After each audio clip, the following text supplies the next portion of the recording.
Okay, welcome home. Let's take another step, and as we do that, I'll be inviting you back in conversation about your own congregations too. But I have been offering the argument here today about the power of conversation, that leadership has an awful lot to do with conversation even more than decision making. Margaret Wheatley is to have said, conversation is the currency of change. It's how we teach ourselves and learn how to get into change. We've been talking about questions being more powerful than answers. Questions actually have the power to change things. Answers, more often than not, have the power to keep things stable and steady. We've been talking about the adaptive gap. This is what we say about ourselves. This is what we do. It's a prime area for raising the right kinds of questions. And let me move on to say that when we're talking about conversations, we are not necessarily talking about board meetings.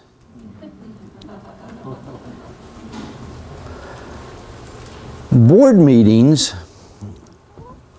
and board meeting space carries with it the norms of decision making.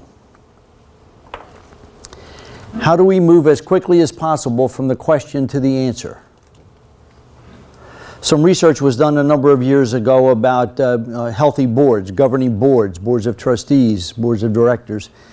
And one of the things that came out of that is that, let's talk about a university. A really healthy governing board of a university has a capacity to make at least one good decision per year. And the reason for that is because board members have to be caught up on what the issues are and what the current status and the current reality of the university is, and what are in fact the contextual issues. It takes a lot of learning to get to the right conversation and the right decision. The norm that most congregations have inherited is the norm of a managerial board. And a managerial board will assume that everything simply needs to be managed as is, and quite frankly, governing boards in congregations believe that they should be able to make at least 3 good decisions every month. And so the norm of a governing board room and a table is a decision-making norm. And space really does influence us dramatically. If you were to take your leaders in your congregation and put them in this kind of a configuration with a round table and chairs around it, they will very naturally have a committee meeting rather than a conversation. So when we're talking about where we're going here, we're talking about a conversation, not a board meeting. And part of that is I want to at least raise with you the question about, is your board the right group of people for you to be talking to about some of the critical issues that are facing your congregation? Now, they may well be. I'm not going to argue that they're not, except that if they are managerial folk, you may be trying to raise a different issue. So you're going to have to take people out of old space, and you're going to have to offer them a new conversation, and you have to be intentional about whether you've got the right people. What we're talking about here is readiness and interest. Do the people that you are going to be working with around issues of change, not around issues of management, but around issues of change, are they ready for this conversation? Do they have the interest? Do you have the right people? What we have here is a bell-shaped curve. I'm going to go over here because it comes out a little bit better. And a bell-shaped curve is a normal frequency distribution of a normal group of people. So hopefully you've got the idea already that it doesn't really exist.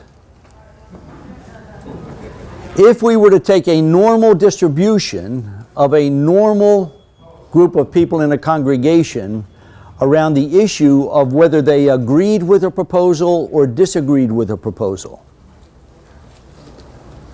you would get the bell-shaped distribution.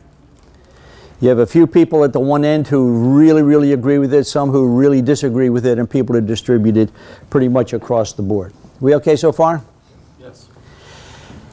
Now, what's at issue here is that if you start to just play with the idea of standard deviation, one of the things that we know is that there is about 2% of your congregation that no matter what you say is going to say no. They are positional people. Their position in life is to say no. And that's even in the healthiest of our congregations. You're going to say, I think it's a good idea for us to worship on Sunday morning, and they're going to say, nope, never work here. Their position in life is to say no. If you change the topic, they will still say no. Their position is the no position. There is 2% of your congregation that no matter what you say is going to say yes. They are positional people. People don't negotiate their positions. They're simply going to say yes. You're going to say, we're not using the Family Life Center nearly as much as I thought. Why don't we franchise it to Taco Bell? And they're going to say, great idea. They are simply yes people. We okay so far? Yes. Okay, so if you're trying to... Where were they? Where were they? So if we're trying to get a really good conversation going, where are the 4% who cannot help us? And so in terms of leadership, the kind of leadership we're talking about here, there is a percentage of your congregation that you need to be able to listen to and to care for, and then go back to leadership. They are not going to help you in this conversation. And these are the ones in particular that you don't want to spend a lot of time having more coffee with, because they will simply spend their time inventing new ways to say yes or no. They do not negotiate their positions. There's about 12% of your congregation that may well say no on whatever you're working on, but they've said no because they've been listening and they're trying to think along with you. They just don't think that that's the appropriate way to go. But if it came to a different topic, they might say yes. But they're definitely in the conversation. This is the 12% that's very thoughtful. There's a matching 12% on the other side of people who are going to say yes, but they might say no to other things, but they're in it. And then that leaves 72% of the congregation that is glad you're having this conversation with somebody. Other than them. This is not why they come to church. They come to church because they are looking for a way to order their own lives, to deepen their own relationships, to change the world they live in, to have a sense of connection with God. They're not interested in the questions you're asking at that engagement level. They'll be interested in what comes out of it. Okay, may I suggest that one of the things that happens is that in many of our congregations we try to include too many people in our conversations. We try to get everybody in the conversation and then try to get everybody to agree. It's not a form of leadership, it's a form of caring for people. We know you don't care. And you already know I don't care. You know, why is it that some things stick with people and they just miss all the rest? Because I don't understand. So a part of this is that, you know, we tend to do our leadership with too many people, and then we often try to do our leadership, our thinking leadership, with decision-making people. Folk who gravitate to committees, especially to chair positions on committees, people who gravitate to governing boards in most established congregations that have management norms are people who go there because they want to make decisions to care for the institution. That is not a bad thing. It's exactly what you want. But do you hear it again? They may not be the best conversation partners. So if you're going to start a conversation about purpose, if you're going to start a conversation about outcomes, if you're going to allow it to mature so that there can be discernment before the insight hits, you need people to talk with. And so the question then becomes, who are those people? Well, often what we do is we start with the people instead of what we need from the people. And I'm going to talk this one through in the way that I might normally use it. When Alice and I were thinking about the strategic planning as discernment, we really came to this point of saying we need people who have the gift of discernment. If we want planning to be discernment, we need the people who have the gift. We've got to be able to find the people who can help us do this work. And so, a typical way in which we might go at this. If we were asked to consult with congregation around strategic planning, we'd begin with the board, and we would talk about the fact that we have to find the people who are good conversation partners for your purpose. And we would start 2 lists. We would always start with the cannot list. Now this is a little bit hard, at least it seems faint to me with our light here today, but on this side, this list over here, are all of the skills and the attributes of people who cannot help us in this conversation of discernment. Well, if people already have an answer, they really can't help us discern. If they're folk who rush to quick decisions and action, they're not going to help us in a conversation. If they don't enjoy ideas, if they want to move quickly because they just don't enjoy working with ideas, if they're not listened to back home, they might be really great people, but if they say something and nobody listens, they really haven't helped you. If they already know how things are to be done, they're not open in spirit and mind, so they really can't help you. And actually what we would do is we would ask a governing board to come up with their own list. These are just some examples. After we did the cannot help us list, we would do the can help us list. What are some of the skills and the attributes of people who can help us with discernment as we move into this planning cycle? Well, these would be people who are open to God's call. They have an openness in their spirit. They value open deliberations. They're willing to disagree with each other and to learn from disagreement. They're willing to learn new things. They're comfortable discussing ideas. They do have people who listen when they talk.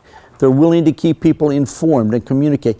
These are the people who can help us. How are we doing? We okay so far? It is really difficult to build a group just from this list. None of us just live on one list and not the other. And so what we would say to the governing board is that we would like you to take a month and be in prayer. And we would like you to think about the people who share your congregational life with you. We'd like you to go through your pictorial directory if you have one. If you sing in a choir, don't listen to the sermon. Watch the congregation. Okay, look and see who's there. Because what we want you to do is we want you to come up with 3 names of people who live closest to this list and farthest away from that list. And everybody on the governing board would come in eventually with a 3x5 card with 3 names on it. And we would simply take that and tally the nominations until we found the people who had the most nominations. Does that make sense? And we'd always negotiate about who was actually going to be on the final committee. But it was a way of saying, if we're going to have a conversation, we need to have a conversation with people who value conversation and who have the gifts of conversation. And don't forget, these are purposeful conversations discerning purpose and outcomes. We would go search for the people and invite them only if they had the gifts. Does that make sense? Yeah. Can you talk about our role in helping people potentially move from one of those lists to the other? I mean, I understand that people have their tendencies, but in someone's capacity for change and sort of maybe witnessing change or transformation happen in a congregation, do you feel like folks can shift from one side of that to the other, and how do we help do that? Sure. And how do we help people kind of shift over and practice what we're hoping for? I will do this with bishops who are forming, blue ribbon teams or whatever else they want to call it, and I will be as clear as possible that the best thing they can do is actually come with a written list of characteristics before they start to think of people, and don't lose your written list. Because the first time the group meets, one of the most powerful things you can do is to say, you were invited here because you didn't reflect these kinds of skills and attributes. And whoever was picking you felt that you were much closer to these. And if I'm working with a team, I will walk through them one after another and we will talk about each one. I don't know if you see what's happening, but what we're doing is we are now setting the norms for the new group. We're saying whatever assumptions you had about coming to a committee, when you come to this group, this is how we need you to behave. And in fact, there's times I've taken the list back out, 6 months into the conversation and said, how are we doing? Which of these are we actually practicing? As a way of trying to keep people on track with the kind of work that we're trying to do. My experience of trying to form groups like this is that inevitably someone who will raise the suggestion, well, let's just ask for volunteers, and that volunteers will inevitably come predominantly from the left-hand column. Right. Now, let's ask for volunteers. It's pretty obvious. If you have the same conversations with the same people about the same things, what are you going to get? Yeah. And so I'm inviting you to be very thoughtful about this. If you catch where we're going here, I'm also inviting you to be informal. Another way of saying that is I'd like you to operate outside of the norms. Don't go to a nominating committee. Don't ask for volunteers. All right? This is something that you can develop on your own. You, simply because of your position, remember we said you have to be careful about positional leadership? Simply because of your position, you have the capacity to say, this is what we should talk about. You have the power of agenda, and you have the power of invitation. And it doesn't have to start off as if this is another committee or board. One of the most effective ways that I found myself doing this in my last pastorate, and that was before I had learned about some of these things and thought about some of these things, but it turned out to be a very natural kind of a thing. I went to a group of leaders and I said, does anybody want to talk to me about what keeps me awake at night? And I found 2 people who did that. And basically what kept me awake at night was not what we were doing now, but what was the sustainability of our congregation and our building. Our building was just being knocked to pieces by the programming that we were going. We had to be talking about 10 to 20 years down. I got 2 people who were interested and I said, okay, who are the people we should be talking to? I don't know if I should tell you this part of the story. This was in Reading, Pennsylvania. Well, apparently I am going to tell you this part of the story. This was in Reading, Pennsylvania, and it was a building that was downtown, Center City. Very, very busy. We had an awful lot of things going on, and a lot of people from the congregation who kind of came from distance. And so it was hard to have evening meetings, so we decided we'd have daytime meetings. Well, if you can have daytime meetings, especially these kinds of meetings, it was hard to find a quiet place in the church. And so we didn't find a quiet place in the church. We found the back room of the town tavern, which was just up the street at the corner. Now the town tavern was really a terribly interesting place because it had changed ownership 4 times in the time that I was a pastor of that church. Well, finally I walked out one day, turned around and looked at the tavern, and above the door was the symbol of the WCTU. So I had an idea of why ownership of the tavern kept turning over. Well, this is all a long way around the barn. You can't tell people we're going to have a conversation at the town tavern. So we simply renamed it in the bulletin and in all our communication as the Central Park Annex. And we all had conversations at the annex. But you hear what happened? We took it outside of all the norms. And because of that, we had a different conversation. All right.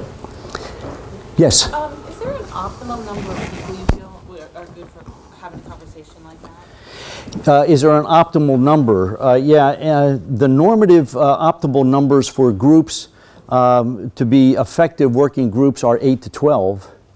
For the beginning of these conversations, that's actually too big for me. If I go 5 to 8 max, because you want this to start at a place where there's enough, you want enough people so that there's airtime for everybody and you can engage ideas. You don't want so many people that you can't really find where the focus or the center of that conversation is. So what's the max in the beginning of that? Sorry. Well, you really 5 to 8 is what I shoot for. And increasingly, even if I'm working with an annual conference and I'm building these teams, I'm still talking about 8 to 12 people, even for a whole annual conference. So, all right, back to your tables, friends. You know, if you were to look at it from operating outside of your norms, outside of the nominating committee, outside of the committee structure, outside of the place where you normally have conversations, what makes sense to you? How would you think about starting a conversation and with whom back home? So if you would please, just kind of play with it in your congregation.